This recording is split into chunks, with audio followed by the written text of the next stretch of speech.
नमस्कार दोस्तों, स्वागत है आप सभी का हमारे चैनल लीडिंग ब्रेन में। आज की वीडियो में हम देखेंगे क्लास 10 से एक इम्पोर्टेंट क्वेश्चन जो हर बार फाइनल पेपर में ज़रूर आता है और कम से कम 4 नंबर का आता है।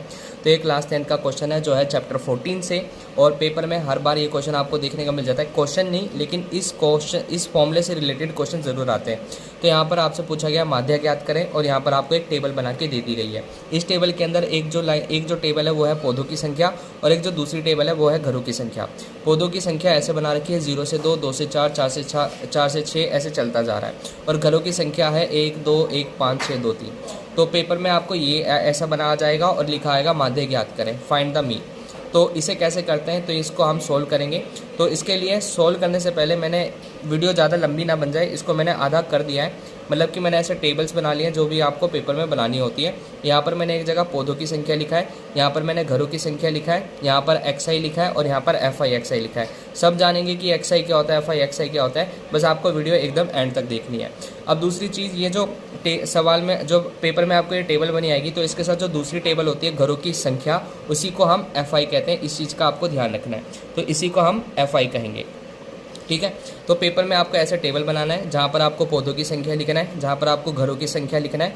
घरों की संख्या ना लिखना है तो FI भी लिख सकते हो। तो इस सवाल में घरों की संख्या, पौधों की संख्या लिखा है, इसलिए मैं ये कह रहा हूँ आपके पेपर में जो है आप वैसे लिखना। अब इतना करने के बाद यहाँ पर ये जो तो पौधों की संख्या 0 से 2, 2 से 4, 4 से 6 ऐसे आपको उतार लेना है। मैंने ये पूरा उतार रखा है। घरों की संख्या हमारे पास है 1, 2, 1, 5, 6, 2, 3। इसको लाइन वाइज उतारेंगे। जैसे 0 से 2 में 1 है, तो यहाँ पर मैं इसके सामने ही उतार दूंगा 1। फिर उसके बाद आता है 2 से 4 में 2, तो यहाँ पर मैं उतार दूंगा 2। इस तरह से हम इसको पूरा भर देंगे। तो मैं इसको भर देता हूँ जल्दी। 1 तक हो गया है। फिर उसके बाद आता है हमारा 5, फिर आता है 6, फिर आता है 2। आपको दिख नहीं रहा होगा तो मैं इसको एक नीचे कर देता हूँ। फिर इसके बाद आता है 3। तो अब क्वेश्चन देखने की जरूरत नहीं है, तो हमारा पूरा काम यहीं से स्टार्ट होगा। तो अब उसके बाद हमें सवाल में माध्य ज्ञात करना है। तो माध्य का एक फॉर्मूला होता है, तो यहाँ पर मैंने ऑलरेडी माध्य का फॉर्मूला लिख दिया, जो होता है ये जो ई बना है इसे सिग्मा बोलते हैं। तो सिग्मा FI XI अपॉन में सिग्मा FI, ठीक है। इस माध्य वाले फॉर्मूले को आपको याद कर लेना है। सिग्मा FI XI अपॉन में सिग्मा FI। क्लास 10 में माध्य के 3 फॉर्मूले हैं, माध्य के 3 फॉर्मूले हैं। तो ये वाला जो फॉर्मूला ये प्रत्यक्ष विधि वाला है, तो इसको याद कर लेना। और अब स्टार्ट करते हैं। तो ये तो मैंने आपको बता दिया कि जो टेबल सवाल में मिलेगी उसका जो दूसरी टेबल होती है उसी को FI कहते हैं। अब आती है तीसरी लाइन, जो तीसरा कॉलम है जिसमें हमारा XI है। अब ये XI निकलता कैसे है, तो इसको भी मैंने ऑलरेडी यहाँ पर लिख दिया है। तो जो XI होता है उसे हम वर्ग चिन्ह कहते हैं। ये 1 मार्क क्वेश्चन में पूछा जाता है वर्ग चिन्ह निकालना। तो वर्ग चिन्ह निकालने का जो तरीका होता है वो होता है ऊपरी सीमा प्लस निचली सीमा बटे में 2।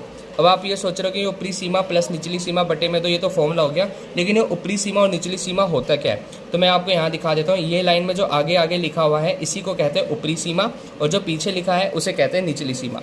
और इंग्लिश में कहते हैं इसको अपर लिमिट, और इसे कहते हैं लोअर लिमिट, ठीक है। आगे वाले को कहा जाता है ऊपरी सीमा, और पिछली जो लिखा हुआ है उसको कहते हैं निचली सीमा। तो हमें क्या करना है, इन दोनों को जोड़ देना है और फिर उसके बाद 2 से भाग दे देना है। तो ये फॉर्मूले में 2 है, ये मैंने अपनी तरफ से नहीं लगाया।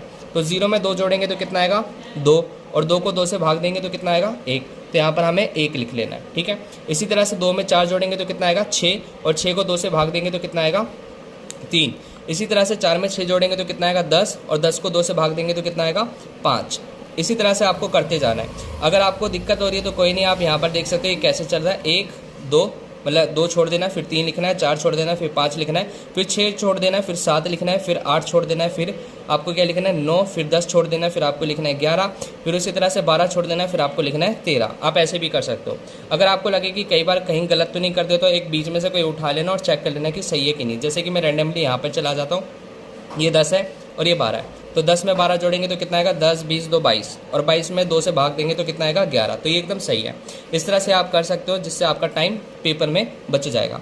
अब इतना करने के बाद आपको पता चल गया होगा XI होता क्या है, जिसे वर्ग चिन्ह कहते हैं। वर्ग चिन्ह कैसे निकाला जाता है, ऊपरी सीमा प्लस निचली सीमा बटे में 2। इससे रिलेटेड एक क्वेश्चन पेपर में 1 नंबर का बनता है MCQ में। अब उसके बाद आता है लास्ट, जो होता है FI XI। मैंने आपको बताया पेपर में जो क्वेश्चन आएगा उसमें जो दूसरी कॉलम होती है उसी को FI कहते हैं। तो ये जो FI और ये जो XI जो मैंने वर्ग चिन्ह बनाया, इन दोनों को गुणा कर दो, क्योंकि ये दोनों एक साथ लिखे हैं तो इनके बीच में गुणा हो रहा है। इन दोनों को गुणा कर दो, आपका FI XI आ जाएगा। जैसे 1 को 1 से गुणा करेंगे तो कितना आएगा 1, 2 को 3 से गुणा करेंगे तो कितना आएगा 6, 1 को 5 से गुणा करेंगे तो कितना आएगा 5, 5 को 7 से गुणा करेंगे तो कितना आएगा 5 7 35, 6 को 9 से गुणा करेंगे तो कितना आएगा 6 9 54, 2 को 11 से गुणा करेंगे तो कितना आएगा 22, और 3 को 13 से गुना करेंगे तो कितना आएगा, 13 एकम 13, 13 दूनी 26, 13 तिया 39, ठीक है 39। इतना करने के बाद हमें क्या करना है, अब एक बार फॉर्मूले में देखो, मादे का फॉर्मूला होता है F I X I upon में F I. F I X I का है ये रहा, और एफ आई एक्स आई मतलब कि इन सबको जोड़ना है, ठीक है। इन सबको आप जोड़ के देख लेना, तो इन सबको जो जोड़ेंगे वो बनेगा 162, ठीक है। इन सबको जोड़ के देखना 162 बनेगा।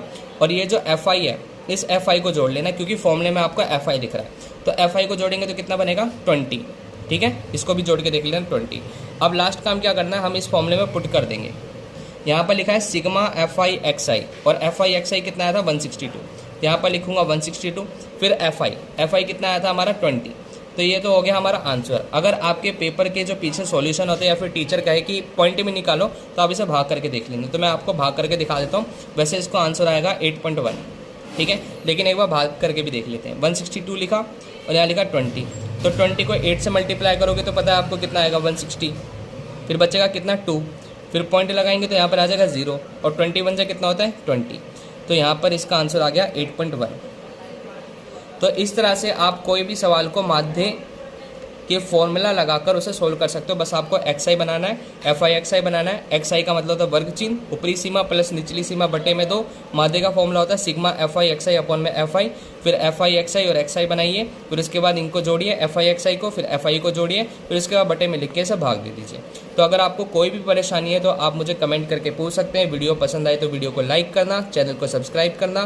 क्लास 10 से इंपॉर्टेंट क्वेश्चन मैं अपलोड करता रहूँगा इस चैनल पर।